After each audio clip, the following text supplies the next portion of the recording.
Қараңыздар, мен мойнын тоқып болдым десем болады. Менде ол мынандай бүртік жолдан 5 болды. Жалпы 9 қатар тоқыдым. Енді бізге регландарға бөлу қажет ilmekтерді.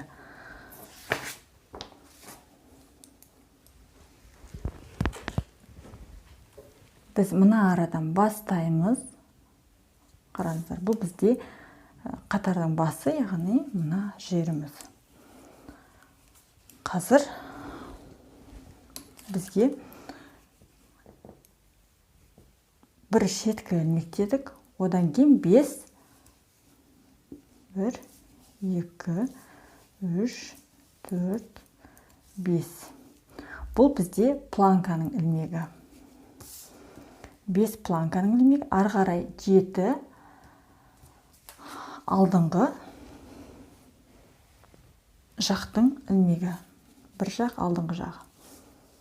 1, 2, 3, 4, 5, 6, 7. Одан кейін біз маркер ілеміз. Бір ilmek бізде регланның ilmегі. Мұнда бір ilmek, ол регланның ilmегі. Осы арада қараңыздар, регланның ilmегін тоқымай тұрып, біз ilmek қосуымыз керек. Өйткені бізде мына оң жағы ғой. Ол үшін былай мен жіпті іліп алам. Бір ilmekті іліп алам. Одан регланның ilmегі, одан кейін тағы бір ilmek. Ары қарай бізде қол жағына 7 ilmek.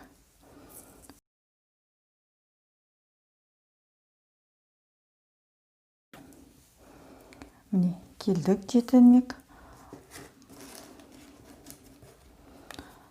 Мұнда да бір ilmekті іліп аламыз. Одан кейін маркерді ілсек те болады. Одан кейін регланның ilmегі бір ilmek. Сосын тағы бір ilmek бізде қосамыз, іліп аламыз. Ары қарай бізде мына регланды тоқыдық. Ары қарай 18 ilmek арқа жағына. 1, 2, 3, 4, 5, 6, 7, 8, 9, 17, 18. 18 ilmek бұл артқы жағынык. Арқа жағынык. Одан кейін тағы да бір жіпті ilmekті іліп аламыз да, одан кейін маркерімізді қоямыз.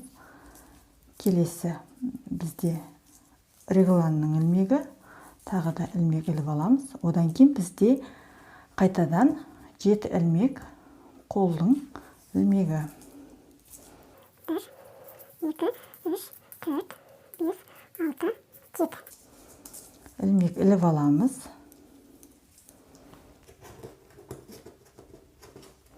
Маркерімізді ілеміз. Регланның бір ilmегі. Сосын тағы бір ilmekті іліп аламыз. Ары қарай бізде 7 ilmek алдыңғы жақтың ilmегі. 1, 2, 3, 4, 5, 6, 7. Бұл бізде алдыңғы жақтың ilmегі. Ар жағында бізде мында 6 ilmek қалды. Ол бізде планканың.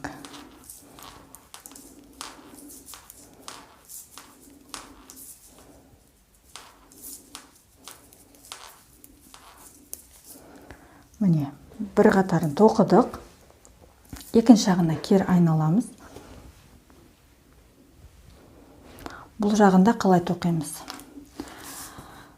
6 ilmekті біз, яғни бір шеткі ilmekпен қалған 5 ilmekті платочная вязка мына сияқты, яғни ол планка болады. 2, 3, 4, 5. 6. Міне, 6 ilmegimiz біздің планкамыз болып саналады. Ары қарай қалған ilmekтерді біз енді теріс ілмек етіп тоқимыз.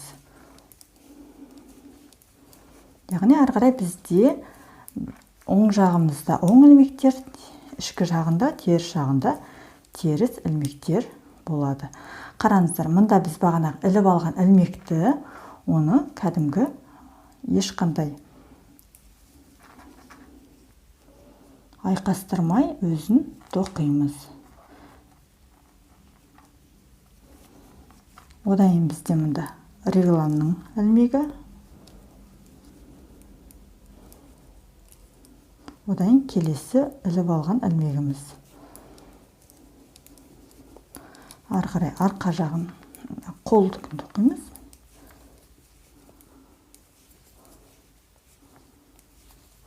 Яғни біз ілмекті іліп алуды тек қана оң жағында жасаймыз, ал теріс жағында сол ілмектерді жай ғана тоқып өтеміз. Теріс ілмек етіп тоқып өтеміз.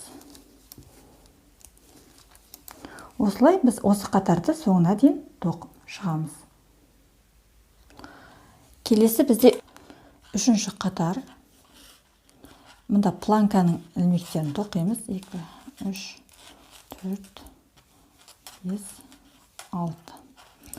Ары қарай қараңыздар. Енді біз қазір мына бағанағы реглан сызығына тоққан накид, яғни іліп алған ілмекке дейін тоқимыз. Нараға дейін.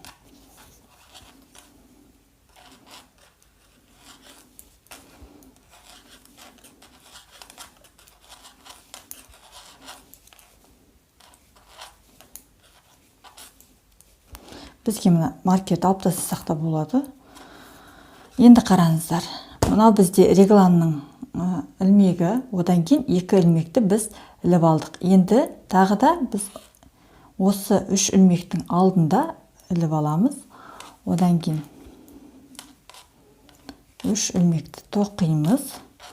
Содан келесі жіпті іліп аламыз. Ары қарай біз келесі регланға дейін тоқимыз.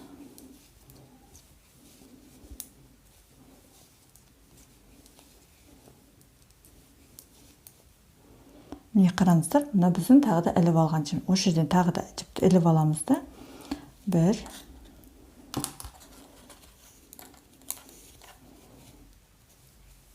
2, 3. 3 ілмек тоқыдық, одан кейін тағы да жіпті іліп аламыз. Ілмекті. Осылай біз осы қатарды соңына дейін тоқимыз. Сосын келесі қатарды теріс жағында осының алдында көрсеткендей тоқып шығыңыздар. Сосын 5-ші қатарда кездесеміз. Келесі бізде 5-ші қатар.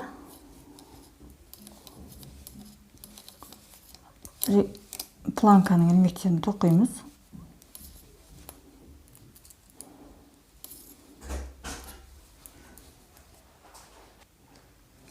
Енді тағы да жаңағы регланның ілмектеріне дейін тоқимыз. Міне келдік. Осы арадан тағы да ілмекті іліп аламыз. Одан кейін 1, 2, 3, 4, 5. Сосын тағы да ілмекті іліп аламыз. Осылай келесі регланға дейін тоқимыз.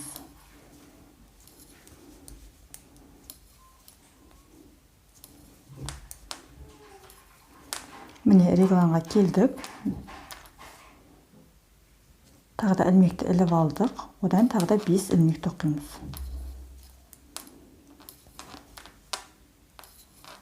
4, 5. Одан тағы да іліп аламыз.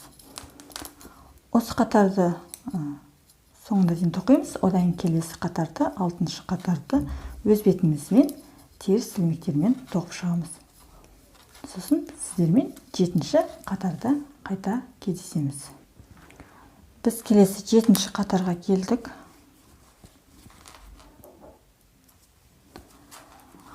Планканы тоқимыз.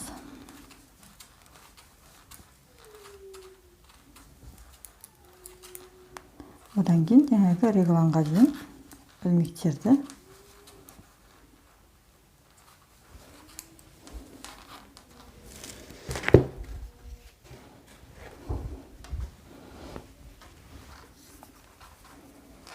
тоқып шығамыз.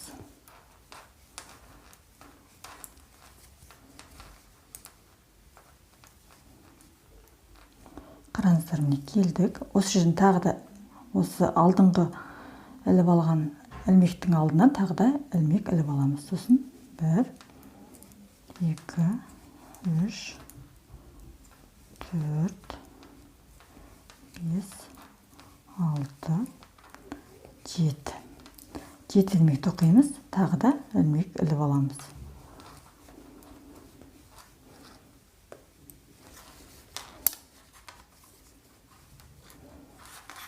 Келесі регланға дейін тағы да тоқып шығамыз. Міне тағы да келді келесі. Тағы да ілмекті іліп аламыз. Одан кейін 7 ілмек тоқимыз.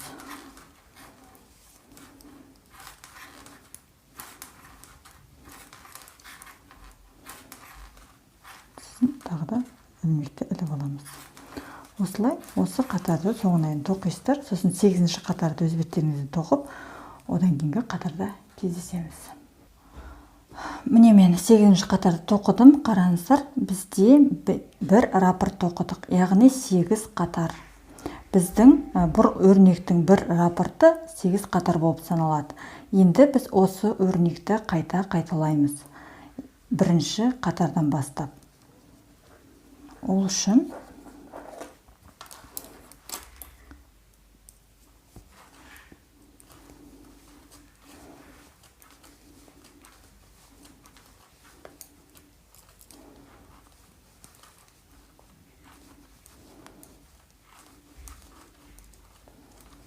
біз қазір регланға келеміз.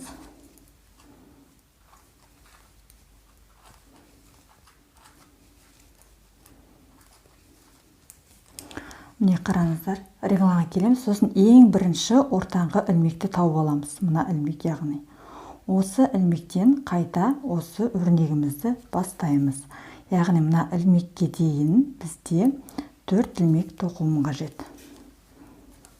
1, 2, 3, 4. Мына ортаңғы ілмекке келдік. Енді қайтадан ілмекті іліп аламыз. Одан кейін бір ілмекті тоқимыз, яғни регланның. Одан кейін бір ілмекті іліп аламын.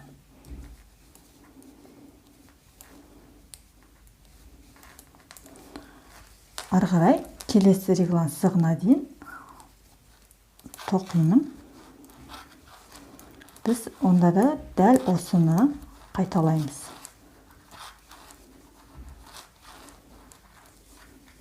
Бұндағы ортаңғы ілмекті тауып аламыз. Міне мынау бізде ортаңғы ілмек. Соған дейін тағы да 4 ілмек тоқимыз.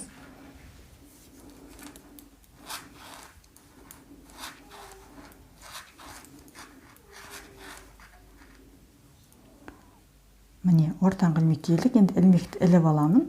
Одан кейін регланның ілмегін тоқимын, қайтадан тағы да ілмекті іліп аламын. Ары қарай жалғастыра беремін. Бұл бізде қайтадан бірінші қатар болып саналады. Енді екінші қатарда осыларды тоқимыз. Одан кейін үшінші қатарда тағы да араға келеміз де, жаңағы 3 ілмекті тоқимыз. Мына жерге келіп, ілмекті іліп аламыз да, 3 ілмекті тоқып, 3 ілмектен кейін қайтадан ілмекті іліп аламыз. Осылай біз өзімізге қажетті ұзындыққа дейін тоқи береміз. Мен мына регланның ұзындығын, қараңыздар, регланның ұзындығын 13,5-14 сантиметрге жеткенге шейін тоқимын. Бұл осы мен тоқып жатқан баланың жасына сәйкес сондай болады. Егер де сіздер одан үлкен балаға тоқып жатсаңыз, онда сіздерде басқандай өлшем болады.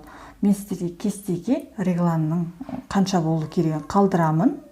Осында соған қарап өзіңізде қанша сантиметр тоқу керек екеніңізді қарап аласыздар. Онда мен осыған дейін тоқимын өзіме қажетті 13-14 сантиметрді. Сосын сіздермен қайта жолығамыз. Міне мен өзіме қажетті ұзындыққа дейін тоқыдым десем болады. Қазір өлшейміз. Міне регланымыз осындай болып шықты. Енді осы регланды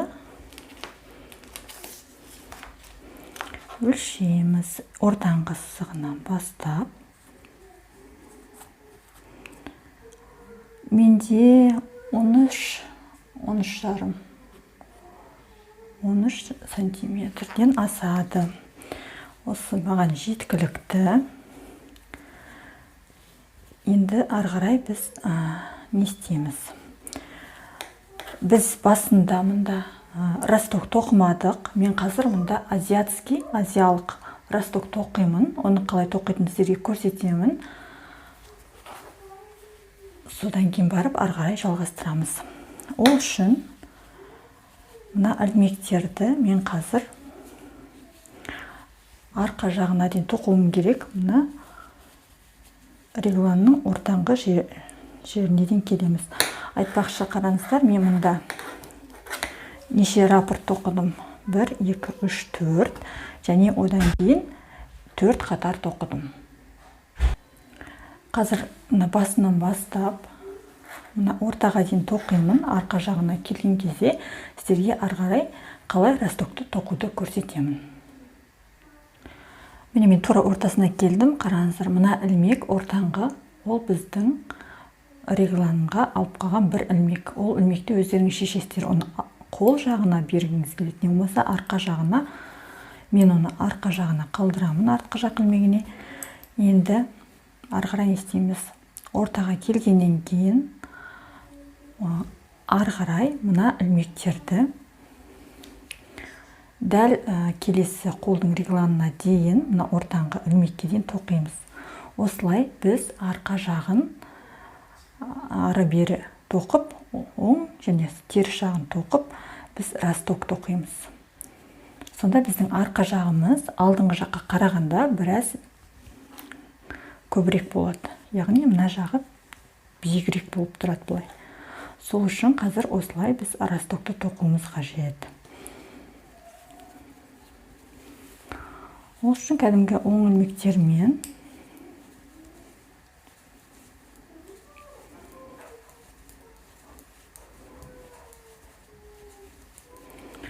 мына ортаңғы ілмекке дейін тоқып шығамыз. Міне мен арқа жағын тоқып, мына регландағы ілмектерге келдім. Мына соңғы ілмекті мен қазір теріс ілмек етіп тоқимын. Осы арадан кері қарай айланамыз. Бірінші ілмекті аламыз. Ары қарай теріс ілмектермен тағы да екінші жақ ортасына дейін тоқимыз.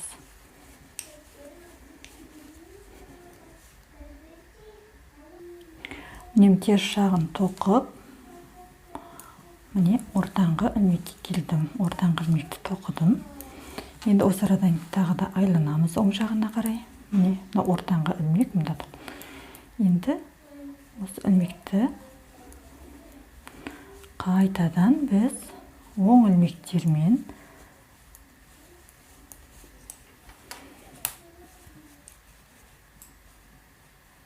мына ортаңғы ілмекке дейін тоқимыз. Сосын мен мынау менде қазір 3-ші қатар, сосын 4-ші қатарды тоқимын.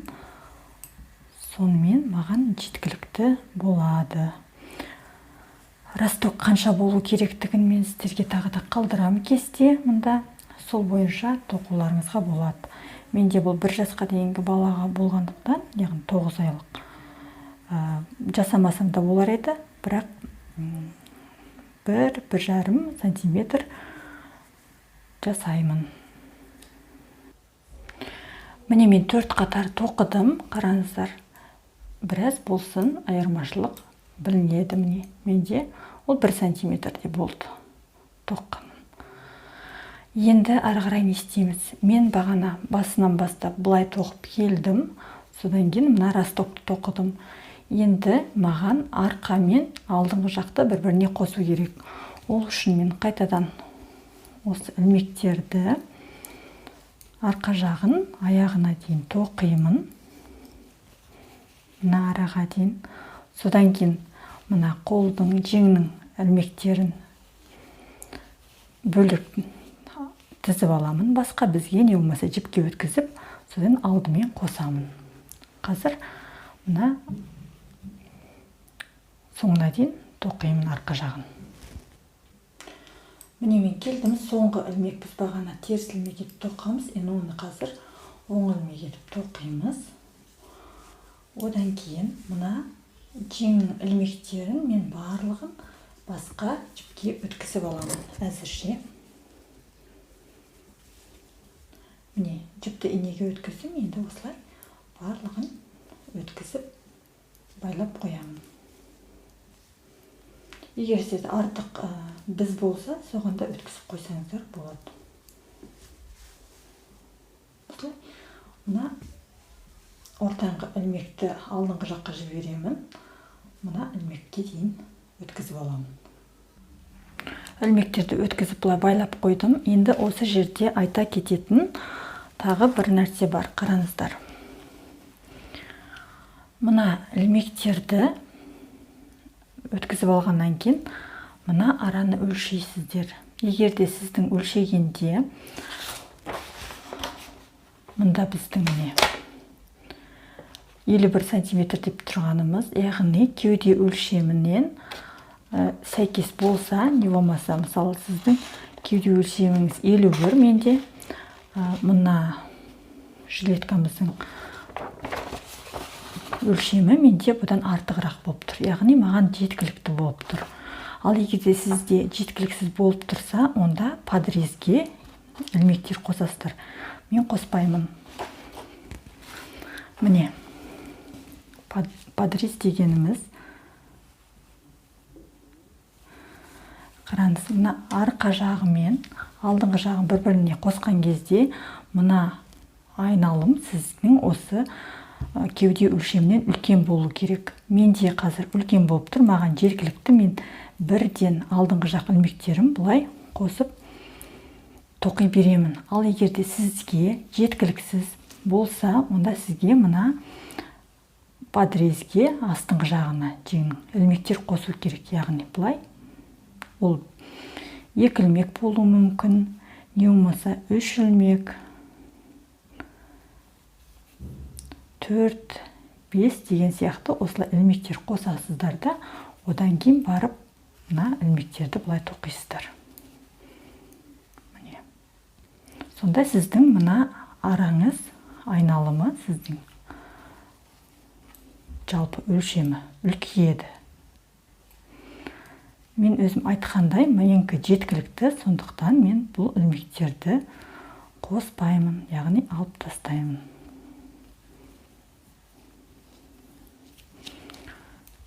Бірден ары қарай тоқи берем алдыңғы жақ ілмектерді.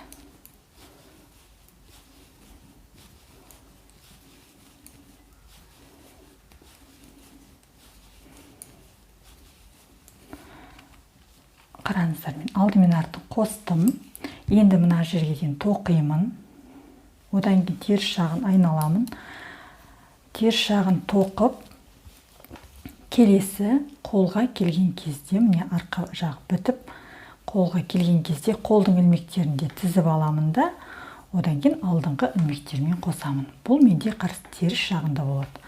Әзірге мына қатарды соңына дейін тоқимыз.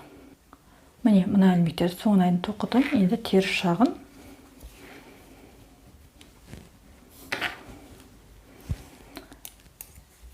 жаңа айтқандай, мына екінші мына арқа біткенге шейін тоқимын. Сосын осы жерге келгенде тағы да сіздермен жолығамыз. Арқасына келдім. Енді мына жеңнің ілмектерін мен тағы да жіпке өткізіп аламын.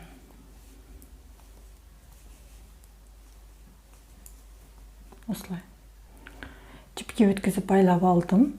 Енді мында міне тағы да ортаңғы ілмекті алдыңғы жаққа жібердім. Ары қарай қосып тоқи береміз.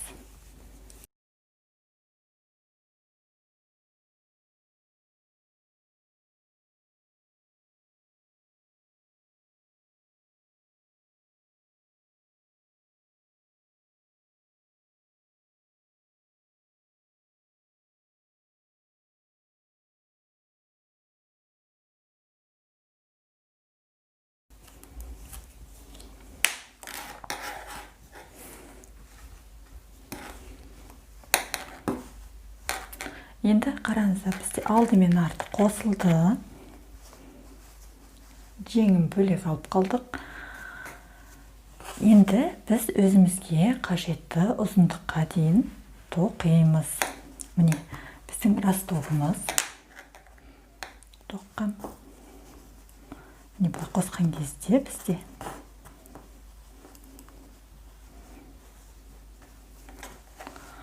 артқы жағы біздің алдыңғы жағымыздан біраз ұзынырақ болып тұр. Яғни ол киген кезде ыңғайлы болады. Одан ұзынырақ етіп тоқимын әлі. Бір 30 сантиметрге дейін. Өйткені бала болғаннан кейін кішкентай өсет әлі. Көбірек кию керек. Сол үшін біраз ұзынырақ болғаны дұрыс. Мен өзіме қажетті ұзындыққа дейін тоқимыз, сосын сіздермен қайта жолығамыз.